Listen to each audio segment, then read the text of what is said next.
जी अस्सलाम वालेकुम। आज की वीडियो बनाने का जो मकसद है वो ये है कि हम आपको गाइड करना चाह रहे हैं कि जब आपने अपनी फ़िनिशिंग को स्टार्ट करना है, आप किसी भी घर की फ़िनिशिंग को जब स्टार्ट करते हैं तो उसमें ग्रे स्ट्रक्चर से जो रिलेटेड कुछ प्री रिक्विजिट आइटम्स होती हैं जो कि आपने पहले उससे कंप्लीट करवाना होता है ताकि आपकी जो फिनिशिंग है वो डिस्टर्ब ना हो और एक प्रॉपर वे से चलती रहे। तो उसमें जो बेसिक चीज़ें हैं जो आपने ग्रे स्ट्रक्चर में देखनी है और पहले कंप्लीट करवानी है वो तो एक बड़ी सादा सी चीज़ है कि आपने अपनी इलेक्ट्रिकल की जितनी भी कंड्यूटिंग है, जैसे हमने ये इलेक्ट्रिकल की कंड्यूटिंग है ये कंप्लीट करवा ली अपनी प्लस्तर से पहले ये प्लस्तर से पहले हमने कंप्लीट करवा ली। इसके बाद आपकी एसी की, जिस तरह से ये आप देख रहे हैं एसी की वायर्स, एसी के पाइप्स ये हमने पहले इनपुट करवा लिए।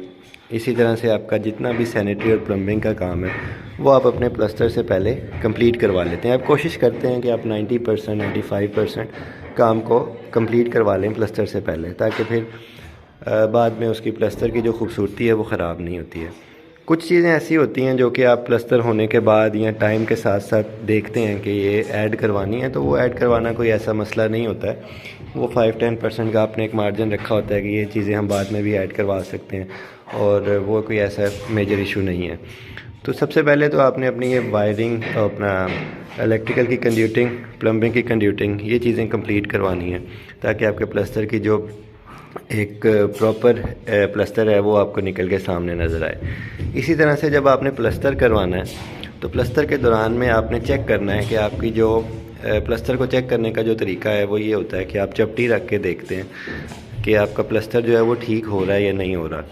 अगर उस चपटी के अंदर कुछ फ़र्क आपको नज़र आ रहा है तो आप अपने प्लस्तर को वहाँ से ठीक करवाते हैं। इसका आपको फ़ायदा फिनिशिंग में होता है। अब फिनिशिंग में आपको इसका फ़ायदा किस तरह से होगा कि आपका जब पेंट होगा तो पेंट करने वाले के लिए बड़ी आसानी होगी कि उसको एक बड़ा स्मूथ सा प्लस्तर मिलेगा। उसके ऊपर आपका भी बेनिफिट ये होगा कि आपका जो पेंट का मटेरियल है वो कम यूटिलाइज़ होगा। आपका पेंट का मटेरियल कम इस्तेमाल होगा तो आपका जो घर है वो कुछ ना कुछ आपके बजट में आ जाएगा, आपका बजट रिड्यूस हो जाएगा। अगर आप ये चीज़ें प्लस्तर में नहीं देखते और जिसको हम आम ज़ुबान के अंदर डलकें कहते हैं, यानी कि आपकी जो प्लस्तर है वो एक स्मूथ प्लस्तर नहीं हुआ होता, किसी जगह पे रफ़ हुआ होता है, तो ये चीज़ें आपकी फिर आपको आपके पेंट में फ़ायदा देती हैं या नुकसान देती हैं। अगर आपने ठीक नहीं करवाया तो ये नुकसान देंगी, ठीक करवाया तो आपके पेंट में आपको फ़ायदा देंगी। आपका पेंट का मटेरियल सेव होगा, आपकी लेबर सेव होगी और भी इसी तरह से काफ़ी चीज़ें हैं जो कि आप मैनेज कर सकते हैं। फिर इसी तरह से फिनिशिंग का काम स्टार्ट करने में सबसे पहले आपने जो चीज़ देखनी है वो ये होता है कि हम लोग मुख्तलिफ़ हर रूम्स के अंदर, डिफरेंट रूम्स के अंदर अपने लेवल्स के पॉइंट लगा लेते हैं। मैं अभी नीचे जब ग्राउंड फ्लोर पे जाता हूँ तो मैं आपको अपने लेवल्स के निशान दिखाता हूँ। वो आपका ग्रे स्ट्रक्चर का जो कॉन्ट्रैक्टर है आप उसको बोलते हैं कि मुझे सारे के सारे लेवल्स के निशान लगा के दो। वो जब आपको लेवल्स प्रॉपरली मार्क कर देता है तो उसका फ़ायदा आपको फिनिशिंग के अंदर एंड तक रहता है। यानी कि उसका फ़ायदा आपको फिनिशिंग में एंड तक कैसे रहता है कि फॉर एग्जांपल अब आपने सीलिंग स्टार्ट करनी है। फिनिशिंग में जो आपकी सबसे मेन चीज़ है वो सीलिंग है, जो सबसे पहले स्टार्ट होगी। तो उसके लिए आपको एक लेवल आपका पता होगा कि आपने अपने कच्चे फ्लोर के से एक लेवल मार्क किया होगा। उस लेवल को लेते हुए अब आप अपनी सीलिंग को मार्क करते हैं, सीलिंग के पॉइंट्स मार्क करते हैं, सीलिंग के मेजरमेंट्स लगाते हैं। आपकी कितनी सीलिंग अप आनी है, कितनी सीलिंग डाउन जानी है, वो सब चीज़ें आप उस लेवल को देखते हुए मार्क करते हैं। फिर इसी तरह से जब आपके डोर्स लगेंगे, तो डोर्स के लिए भी वो चीज़ ज़रूरी होगी। आपके लेवल्स ठीक तरह से लगे हैं तो आप प्रॉपरली मैनेज कर सकेंगे। इसी तरह से फिर आपने अपनी वायरिंग जो है वो कंप्लीट करवानी होती है सीलिंग से पहले। जब तक आप अपनी वायरिंग कंप्लीट नहीं करवाएंगे या कुछ ना कुछ छोड़ देंगे तो आपको फिर सीलिंग को तोड़ना पड़ेगा।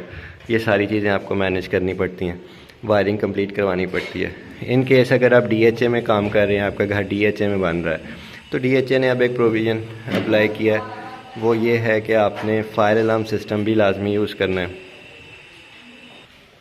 तो DHA में आपका फायर अलार्म सिस्टम भी लगना ज़रूरी है। ये सारी चीज़ें वो हैं जो कि आपने अपने अपना फिनिशिंग स्टार्ट करने से पहले कंप्लीट करनी है ताकि आपकी जो फिनिशिंग है वो स्मूथ रहे।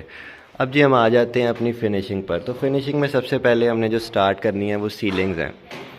तो आप ये कोशिश करें कि अगर आप घर बना रहे हैं फॉर एग्ज़ाम्पल एक कनाल का, तो आपकी जो सीलिंग्स हैं वो मिनिमल डिज़ाइंस की हों, जितनी आपकी मिनिमल डिज़ाइंस की सीलिंग होंगी उतना ज़्यादा आपका जो घर है वो सोबर लगेगा, डिसेंट लगेगा और उसकी जो लुक है वो बेहतर निकलेगी। जितना आपका सीलिंग्स के ऊपर वर्क ज़्यादा होगा उतनी आपकी वो एक मैस क्रिएट हो जाएगा सीलिंग के ऊपर, आपको व्यू जो है वो विज़न आपका क्लियर नहीं रहेगा। तो कोशिश करें कि जो भी आपका आर्किटेक्ट डिज़ाइन कर रहा है तो आप उससे मिनिमल सीलिंग डिज़ाइन करें। मैं आपको अपने घर की सीलिंग्स दिखाता हूँ। फॉर एग्ज़ाम्पल हम इस टाइम फर्स्ट फ्लोर पे खड़े हैं, तो फर्स्ट फ्लोर में जो टेरेस के साथ रूम है फ्रंट पे, ये उसकी सीलिंग है। अब आप देखें कितनी मिनिमल सी सीलिंग है। इसके अंदर हमने सिर्फ इस तरह से दो जो है वो पैटर्न्स रन किए हैं। इसके अंदर रोप लाइट्स लग जाएंगी और बाकी हम यहाँ पर अपनी SMD लाइट्स के पॉइंट निकाल देंगे। ये आपको नज़र आ रहा होगा, ये फ़ैन का पॉइंट लगाया हुआ है। इसी तरह से सिर्फ इतनी सी मिनिमल सी सीलिंग है। जितनी आपकी सीलिंग मिनिमल होगी उतना ज़्यादा जो आपकी सीलिंग है वो अच्छी नज़र आएगी बाद में। और इसी तरह से मैं अभी इसी रूम के वॉशरूम में आ जाता हूँ। तो हमने सेम पैटर्न को फॉलो किया है रूम के अंदर। इसके अंदर सबसे जो बेसिक चीज़ है, आपके आर्किटेक्ट्स बेहतर आपको बता सकते हैं कि इसके अंदर आपने अपनी थीम को भी फॉलो करना है, थीम से भी आउट नहीं होंगे। तो हमने एक रूम के अंदर सेम थीम रखा है, यही पैटर्न हम अपने रूम में रन कर रहे हैं, यही पैटर्न हम अपने वॉशरूम में रन कर रहे हैं। अब इसी तरह से अगर आप यहाँ वॉशरूम में देख लें तो हम लोग कंसील्ड टैंक्स की तरफ गए हैं। ये कमोड का पॉइंट आपको नज़र आ रहा होगा। तो कमोड का पॉइंट आपको नज़र आ रहा है। मोस्टली घरों के अंदर होता क्या है कि हम लोग कंसील टैंक्स ही इस्तेमाल करते हैं, वो ज़रा दिखने में बेहतर लगते हैं, खूबसूरत लगते हैं। तो अब इसके पीछे आपको नज़र आ रहा होगा ये आगे एक वॉल लगी हुई है। इस वॉल को हम बोलते हैं ये लेज वॉल है। और लेज वॉल क्यों लगाया जाती है? इस लेज वॉल के पीछे आपकी एक कंसील्ड वाटर टैंक है जिसको हमने इस लेज वॉल के साथ छुपा दिया। तो कल को इस पर जब टाइल लगेगी, जब हम टाइल वर्क स्टार्ट करेंगे तो ये लेज वॉल के ऊपर एक अच्छी सी टाइल लगेगी और ये काफ़ी बेहतर लगेगा बजाय आपके दूसरे कमोड के। तो अब ज़्यादातर लोग जो हैं वो प्रेफर करते हैं कि हम कंसील टैंक्स ही यूज़ करें। अब इस टाइम मैं अपने टीवी लाउंज में आ चुका हूँ। ये फर्स्ट फ्लोर का टीवी लाउंज है। आप इस पर भी देख सकते हैं सीलिंग हमने बहुत मिनिमल सी रखी है। इसी तरह से हमने अपना थीम को फॉलो करते हुए ये दो पैटर्न्स रन किए हैं।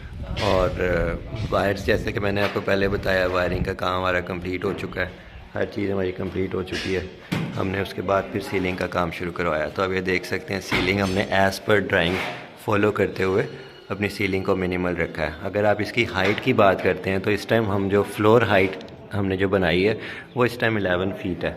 तो 11 फीट की हाइट है और जो सीलिंग हमारी एज़ पर ड्राइंग ड्रॉप हुई है वो तकरीबन 8 इंचेस ड्रॉप हुई है। तो आप समझ लें कि हमें क्लियर हाइट भी बड़ी अच्छी मिल रही है, 10 फुट 2 इंच की क्लियर हाइट मिल रही है। तो एक बड़ा अच्छा सा आपको व्यू मिल जाता है। तो अब नॉर्मली जो डोर्स की हाइट है वो 8 फीट रखी जाती है और आप देख सकते हैं इस 8 फीट के ऊपर तकरीबन 3 फीट हमारे पास स्पेस है। आपका जो व्यू है, विज़न है, वो भी काफ़ी ब्रॉड रहता है और चीज़ें भी मैनेज हो जाती हैं। इसी तरह से अब मैं अपने बैक साइड वाले रूम में आ गया हूँ। बैक साइड वाले रूम में भी आप देखें कि हमने मिनिमल सीलिंग रखी है। सिर्फ हमने 4 साइड पे एक अप साइड 4 इंच अप करके एक पैटर्न रन किया, एक सीलिंग रन किया और बाकी पूरी सीलिंग को प्लेन कर दिया। तो जितनी आपकी सीलिंग मिनिमल होएगी उतना ही आपका जो नीचे जितनी भी स्पेस है वो आपको खुली नज़र आएगी, ब्रॉड नज़र आएगी। इसी तरह से मैं इस रूम के वॉशरूम में चला जाता हूँ। जैसे हमने वहाँ पे कंसील टैंक लगाए हैं, इसी तरह से यहाँ पे कंसील टैंक अप्लाई करके उसके आगे एक लेज वॉल लगा दी है। इसी की अगर आप सीलिंग देख लें, सेम पैटर्न फॉलो किया जा रहा है। तो इसी तरह से यहाँ से हमने वैसे अपने लिए एक वॉइड खोला हुआ है ताकि हमारे लिए आना जाना आसान रहे, ये हम बाद में बंद कर देंगे। तो ये हमारा सर्वेंट क्वार्टर है। सर्वेंट क्वार्टर्स की सीलिंग मोस्टली बहुत सिंपल रखी जाती है। तो हमने कोई डिज़ाइन नहीं किया, उसके अंदर कुछ नहीं किया, सिंपल प्लेन सीलिंग लगा के उसे क्लोज़ कर दिया। इसी तरह से मैं आपको अपना दूसरा बेडरूम दिखाता हूँ।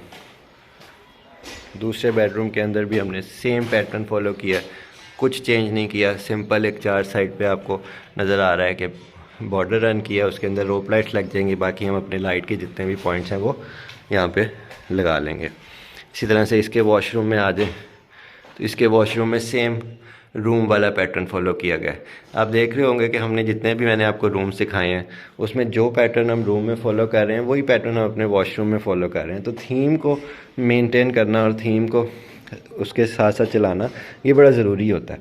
अगर आप बिल्डर हैं और आप सेल करने के लिए भी बना रहे हैं तो लोग इस चीज़ों को फॉलो करते हैं, इस चीज़ों को देखते हैं कि आपने थीम को फॉलो किया या नहीं किया।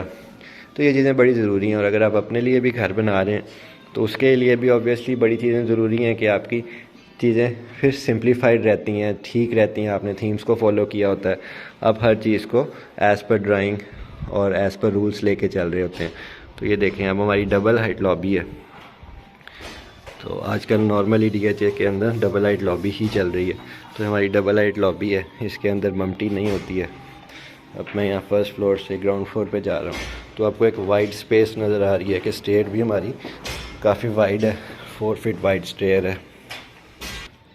तो इस टाइम मैं अपने ग्राउंड फ्लोर पे आ चुका हूँ। हमारा फर्स्ट फ्लोर का जो सीलिंग का वर्क है वो कंप्लीट हो चुका है और वो सारी सीलिंग्स मैंने आपको दिखा दी हैं। जैसे अब आप ये डबल हाइट लॉबी को चेक करें तो जब आप एंटर होते हैं तो कितना बड़ा आपको व्यू मिलता है। तो एक बड़ा वाइड व्यू आपको नज़र आ रहा होगा।